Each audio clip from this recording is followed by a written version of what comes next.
I remember sort of sitting there playing chess match and chess competition in a losing position, wondering if I was God, could I get out of this game and win it, even though it's a mathematical possibility.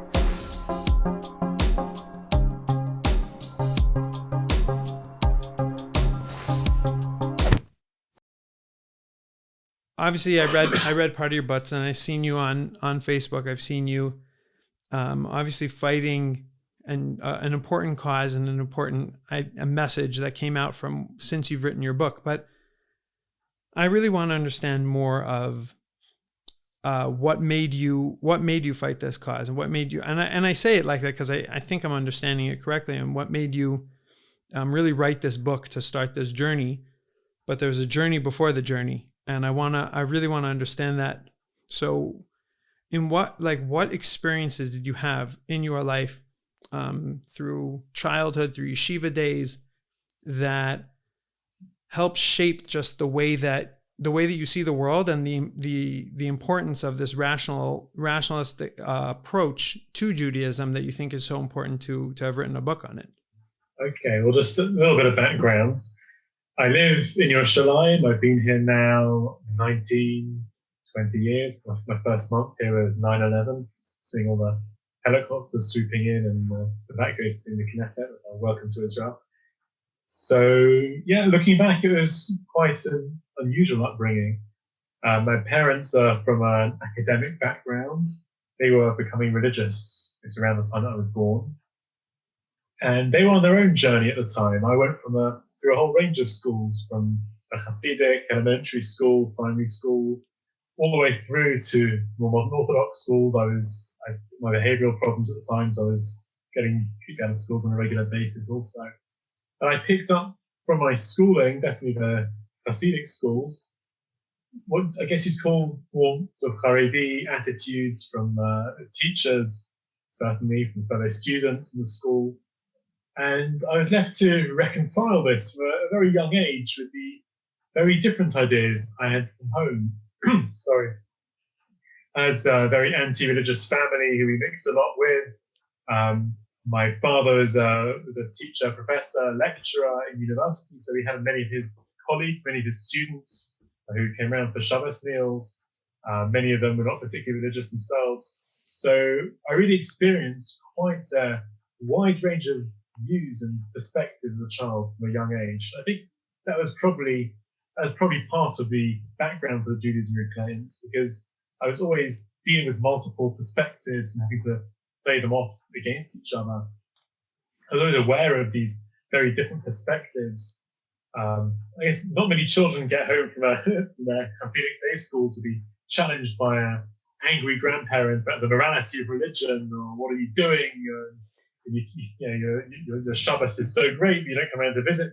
And it's constantly from a young age I was conditioned to challenge myself and to try to rationalize and understand every idea that I was taught and came across, in case one day I'd have to explain it to someone who came from a very different perspective. So yeah, this certainly, in a sense, paved the way for part of the Judaism Reclaimed project.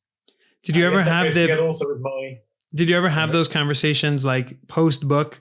Did you have those conversations with family members, and they understood it better than the Hasidic approach that they were challenging you on when you were a child? Like, did that come back out, or that was just maybe a motivation, but not necessarily a constant conversation? More of a motivation. I think some of them might have recognized some of the issues they threw at me being addressed within the book, perhaps. So yeah, it was definitely the family background. I also suffer, whatever you call it, with quite severe ADHD from a young age, which means that I don't know how familiar you are with it, but you don't sort of stay with one topic, one perspective. I'm always sort of reading something else. Halfway through one book, I pick up another book. So my mind will naturally look to include as many different ideas and opinions as possible and bounce them off against each other. So in a way, for those of you that have seen the Judaism Reclaimed book, the footnotes are all cross-referenced to each other. In some ways, it's very organized by the chapter, by the parasha. In some ways, it's quite chaotic because I'm constantly dealing with several issues And in a way, that's what makes it unique, because it's drawing together a very wide range of academic sources, and a whole range of religious sources all at one place, and sending you off on a journey through the book at the same time. So the religious background, the ADD background, that all sort of be part of the formation and the formative influences of Judaism and claims. Right. I love the self-awareness, but also the ability to recognize that that's your, unfair advantage, that you were able to put something together there because of that, what everyone else claims is a disadvantage, and you were able to use that to your advantage. That's very, that's cool that you're able to recognize that, but also I've seen that in your own work. That's awesome. In terms of advantage, in terms of if you're given a Gemara and told to sit down in yeshiva and learn for 3 hours, well, that's a real challenge. To sit down and do one thing with one person, one book for 3 hours, that's to be able to put together multiple sources. That comes much more easily. Did your book help you appreciate this about yourself, or did you pick this up at was this like the motivation? But the end of my high school years, I sort of tried to be able to, A-levels we have in England, to be able to work out a system which I could study and not actually sit down and work through things, but be able to have 3 different books open at the same time and bounce different ideas off my own, compare different ideas at the same time. Right. In terms of like the education system being, and I'm sure you are almost a product of this, and you saw this in a very real way, that the education system we have, I'm not super familiar with the Hasidic education system, but definitely the yeshiva education system doesn't necessarily leave room for anybody to be creative in that kind of way. And it's sort of just deemed as a disadvantage. And then we move, you can't be in the normal classroom. So I was just curious if that, but you saying that throughout at the end of high school, you were able to recognize and appreciate that. That's a good thing. That's awesome. Well, so what actually happened is that the 2 or 3 of the teachers turned around and said, "Here's the study material. Don't come to the classes. Go home and study it." That's the best thing, right? The best thing could have happened. That worked beautifully. So I was able to sit down and work out how I could function, how I could concentrate, or have the music on, have the books open, have the football on the background, move between different things, and find our way of coping. So thank God that was the time I was able to work out how to deal with this. That's amazing. And then there's something you mentioned, that your parents were, becoming religious or Bali Tshuva at the time when you were young. Do you find, in terms of, it was this interesting mix of, a lot of people come to the rational approach to Judaism or are more inclined to it. What I find is a lot of times people who were religious or who were super Haredi, we'll call it, and they were very aligned in a certain way. And then they were exposed and they're thinking and they're maybe intellectuals like that. And they start branching out, and then they realize that there's a whole world of Torah that has an approach that's a little bit easier to deal with challenges. So that's on one hand, I've seen people who were religious and then, not that a rational approach is not religious, but just that have moved. Saying mainstream religion is more of more, I guess you call it a mystical, based on the Kabbalah and the morals and these kinds of things. And now they would switch. But I'm curious, I would think that also Bali Tshuva sort of are turned on and see the beauty, sometimes not always in that rational approach, but they see it in more of a mystical approach. And then I think it's more of a personality thing sometimes. Okay, could be. And what people are looking to get out of religion. Whereas I think we find Rav Soloveitchik talks about it in Halachic Man, how some people approach religion as whether it's a feel-good thing or an escape from the challenges of life. They want to feel there's some big guy up there to take care of them, and they've got certain rules to keep, certain things they have to do, and they get points for it, they get credits, and they don't have to think about anything else. They don't have to worry about it. They're keeping the rules. The big guy's going to be able to take care of them, and that's it. And they'll try and get the shortcuts and the segulot, and that's more of the mystical approach. Whereas the sort of more Maimonidean, the Hirschian approach that really attracted me is where you take an overall view of religion, of Judaism, of the Torah, as an ongoing, lifelong struggle, a system through which you refine your morality, your spirituality, your intellect, and it's all part of one big system, one greater goal, and one lifelong struggle. And really, this is one of the things which really attracted me to both the Rambam in terms of particularly the Moreh Nevuchim, and to an extent also Rapash, is that before reading Moreh Nevuchim, this is probably one of the books which influenced me the most in my Judaism. So Judaism was sort of a mixture, disparate, weird and wonderful teachings, little things that I liked that I couldn't quite piece together, nothing quite fitted. And when you take someone like the Rambam, who's a big systemizer, it explains to you how all of Judaism is working in one direction to refine the person, to connect the person to Hashem.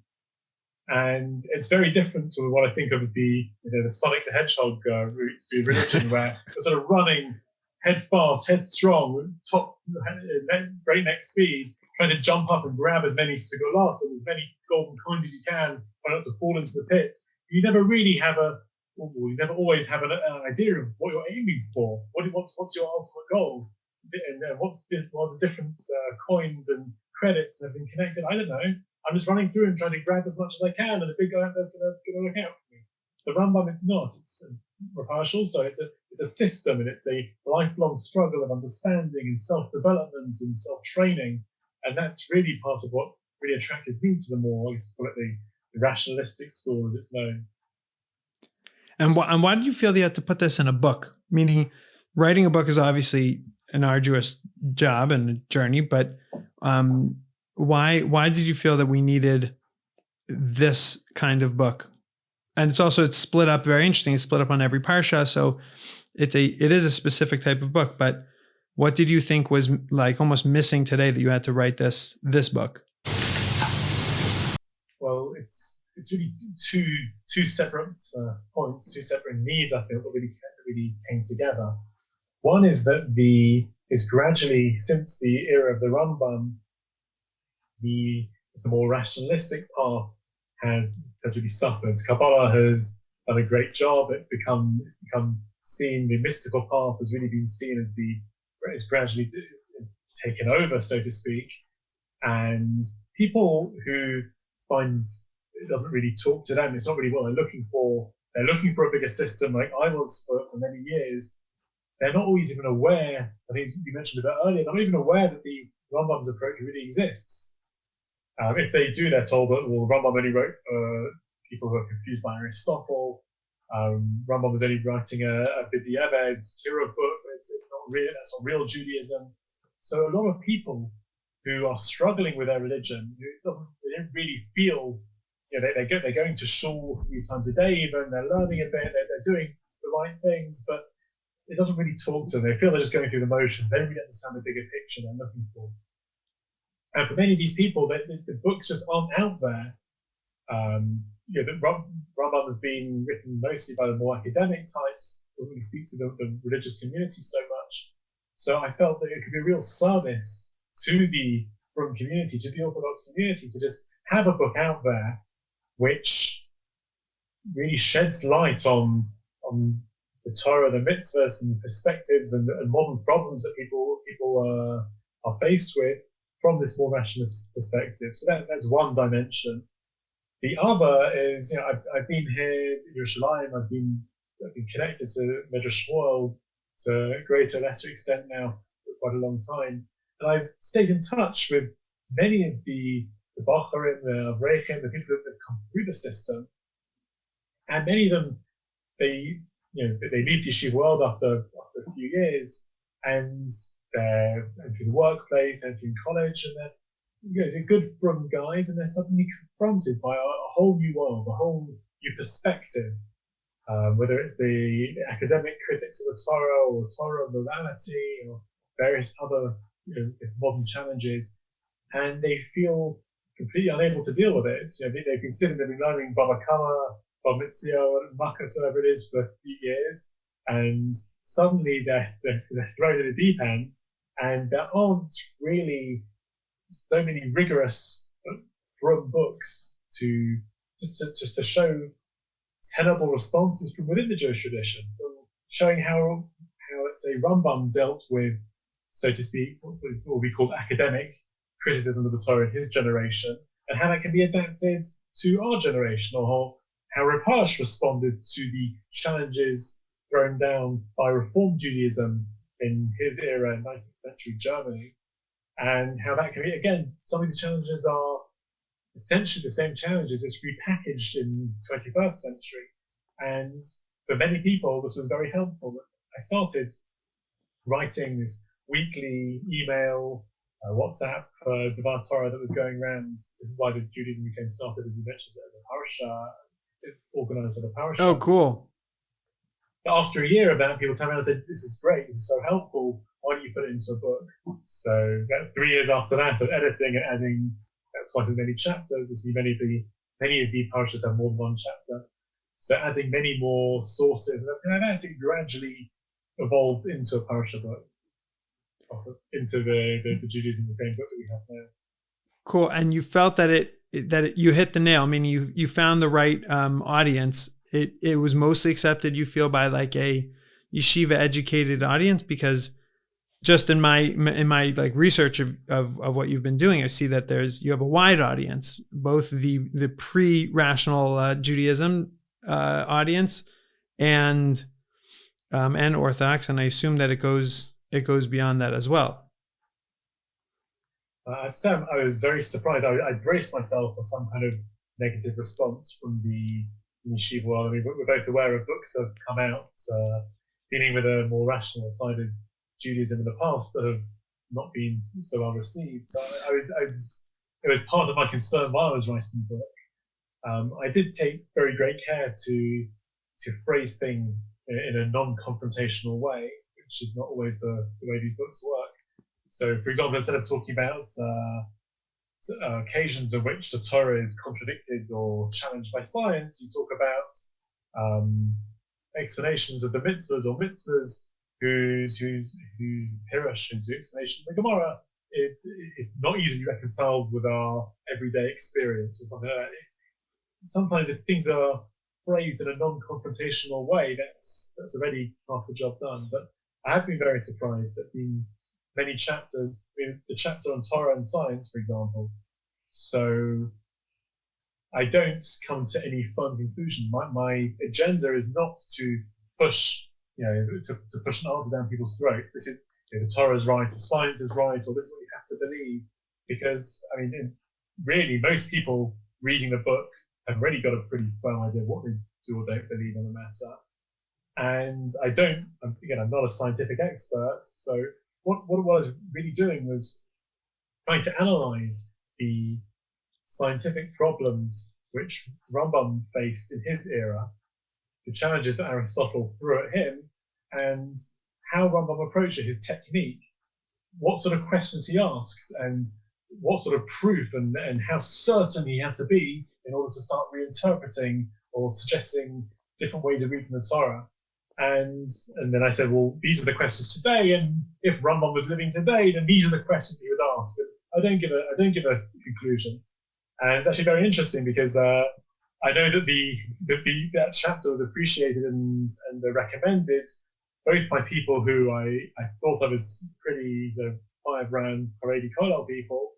It was appreciated by Jonathan Sachs. I know that's one of the chapters he reviewed very much liked, and people who I know who are not orthodox at all. So sometimes it's possible to write something in a non-confrontational way, show different sides of an argument, but not push any answers down people's throats. And I think people do appreciate that. That's amazing. I think that a lot of the bad rap of this, approach has come through which is funny, but through the midos, that sometimes we see that it comes with confrontation, and like it seems like it's a rough area to be in, but really it's just as valid as any other approach to Judaism, as long as it. I mean, my introduction, my first chapter, I go through. I say that within Jewish tradition we have both of these dimensions. We have the more mystical dimension, and that is valid, that is represented within the Jewish tradition. Then we have the rationalistic one, and ideally they should be working together. I bring a a Medrash Bereshis Rabbah, with some Perushim about how the Jewish nation is compared to a dove with two wings. So if one gets tired or becomes dysfunctional, the dove can fly with a second one. So again, I'm not a scientist. I'm not sure a bird really can fly with only one wing. I know someone actually challenged me about that. But the idea being that, yes, as a Jew going through the challenges you're going to inevitably face in life, you have to have both possibilities. You have to be trying to understand as well as best you can within a rational framework. You have to also have that experiential, that more mystical side, that feeling that you are connected to some bigger being out there, however you want to put it, so that when you face some kind of impasse, there is something to fall back on. And these really should be working together, complementing each other to whatever extent. Right. As most things, we like it to be black and white, but you're bringing a valid point there. What, besides the Rambam, and maybe these are the main inspirations, but besides the Rambam Mar Nevuchim and Rav Hirsch, what were Svarim and or books, any way that you want to cut that inspired you and influenced you, maybe? So, and it's okay, if it's just Rav Hirsch. That's okay. It's okay if it's just Rav Hirsch. I mean, that's just that's fine too. That's no shabby answer. So. Rav Hirsch and the Rambam are certainly the two primary sources. I draw on Rabbeinu Nissim and Ran, and just many philosophical, theological conversations I've had with people over the years, trying to pull these things together. Of Soloveitchik, I bring in quite a lot. One unexpected one, perhaps, is it's a book that I received as a young kid. Bertrand Russell's Problems of Philosophy. It's a bit of a strange choice. I'm not even sure I got halfway through the book, but it certainly influenced me at a young age to start thinking about the world in a more open way. As one of my dad's law students, I mentioned he's a lecturer, a professor, a law professor in university in London. And when he had Jewish students, especially the less religious ones, he used to invite them back for Shabbos meals. And we had a whole big group over. We used to chat to them, bounce ideas off them. So it's part of coming back from the Hasidic school to the academic Shabbos table. But there's this guy, a student, who was converting. He'd done a first degree in philosophy, and he was converting to law to get some sort of respectable job at the end of it. And I was sitting at the Shabbos table, 10, 11 years old I must have been. And I remember having a lengthy debate with him about moral philosophy, legal philosophy, natural morality, the extent to which we can say that there are universal moral laws that everyone in the world can recognize as right and wrong. Classic Shabbos table arguments. No biggie. They've been going on for a while, and I think I gave the student a good run for his money. He showed up a couple of days later with this copy of Bertrand Russell's Introduction to Philosophy, The Problems of Philosophy. It was pretty heavy going for a 11-year-old, whatever I was. But again, it really opened up my mind as a kid, a teenager growing up. I remember sort of sitting there playing chess match and chess competition in a losing position, wondering if I was God, could I get out of this game and win it? Even though it's a mathematical possibility. I remember my bar mitzvah gift being given a ticket, a prime seat at an England soccer match, an important game. They're sitting there instead of enjoying the game, wondering if the players had free will or whether the score was predetermined. So definitely this sort of philosophical background, and certainly this Bertrand Russell book was a formative experience and opened up my mind from a young age to sort of thinking about life in this sort of way, and Judaism with it. Did you ever explore the other philosophies, and was that part of what went into making this book on Jewish philosophy? Was you explored other philosophies, or is this purely Jewish philosophy based, meaning your background? And not in a formal way. As in, I read so many articles, I just discussed things with people. As part of my law degree, I did a course in jurisprudence, which is the philosophy of law. So many of the chapters of the book look into the system of halacha and the philosophy of halacha as well. So that was certainly was certainly part of it. But no, I didn't study philosophy in a formal way apart from that. No, that's amazing. That also that your infatuation with philosophy from a young age just brought itself back to Judaism and to Jewish philosophy. Halavai, that should work for everyone, that they have interests and other things, and they could bring it back to that. That's an amazing. It's the purity also of the book.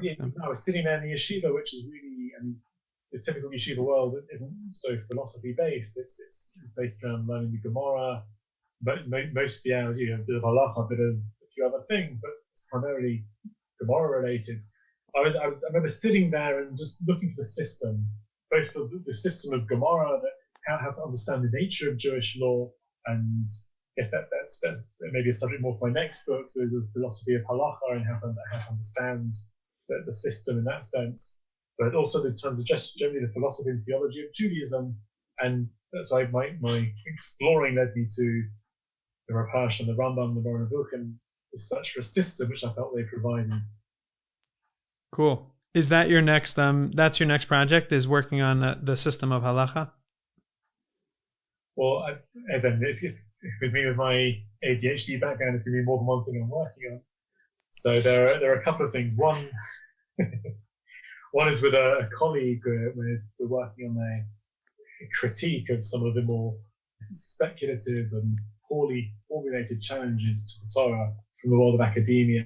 We find many, particularly online, articles which are challenging the classic Orthodox belief of Torah Sinai, all written by Moshe, and you find very many people, they call themselves Orthodox, rabbis, Orthodox websites, who constantly are churning out these articles which academics, Professor so-and-so, with letters after their names, and this can really affect people's confidence in the traditional Orthodox views that they've been brought up with. And I think this is part of the stated purpose of these websites. So together with a colleague, I've been putting together a whole series of these articles and responses to them to show just how speculative and poorly formulated they are once you sit down and actually go through the sources. And that's one thing I'm working on at the moment. And the second, it's still in the research stage. I haven't actually started doing the writing yet. It's, as we said, it's more the philosophy of halacha, particularly the Rambam's approach to how he integrated the oral tradition and the written text of the Torah, the divrei sofrim as he calls it, how that ties into the sort of the Tamei mitzvahs, the reasons for the mitzvahs that he offers in Moreh Nevuchim, the difference between this traditional Sephardi and the Ashkenazi yeshiva world, the Baalei how they approach these matters, and really how understanding this can improve and help us in our study of Gemara today. So that's something I'm working on, I'm quite excited about at the moment. I had some essay on that, which was part of the original Judaism Reclaimed book, which I was advised not to include. So I'm quite happy now that I didn't include it, because I've had time to sort of sit down and think about it more, develop it more, and hopefully expand it into a whole book. So yeah, that's years away still. Cool. You brought up something very interesting to me, that you're saying that there's lots of it. Basically, what's become on the internet is like this. Torah has become this almost democracy. Anybody can say, Torah true ideas, and then basically write whatever they want. And it's for anything, who said this is right, who said that is right. So it's hard to discern. But if you feel that you have something right to say, it's important. It's important, A, that you refine what you say and make sure that it's right, but it's also to make sure that you're in the right place and saying it in the right way. Whereas if it's a blog post, you're writing blogs, counter blogs. And if it's, podcasting, there's so many more mediums that come out, and to be there. Is that important for you to be online and the online presence of these ideas, or is it, strictly all coming back to books? Well, online is the Facebook group that I've been running now for a year and a half. Groups have dialed it down a bit recently to work on the new books, but it certainly is very important to be out there. Online is where the exchange of ideas really happens nowadays. I mean, you grew that Facebook group alone. People today. That Facebook group alone, I with the last I checked, which is I think today, is about 4,000 people. So that's obviously there's a need for it online also, not just in a book. People want Right. that. So. And we've been able to maintain this sort of generally respectful dialogue between very religious people, rabbis on there. Many people there aren't Orthodox, some are even Jewish, I think. And on the whole, there's been a very constructive dialogue, and people have really gained a lot from it. So, yeah, thank God I've been able to start something there. Whether that itself leads to more books and how that progresses, I don't know. I've been trying to encourage more people to get involved with it.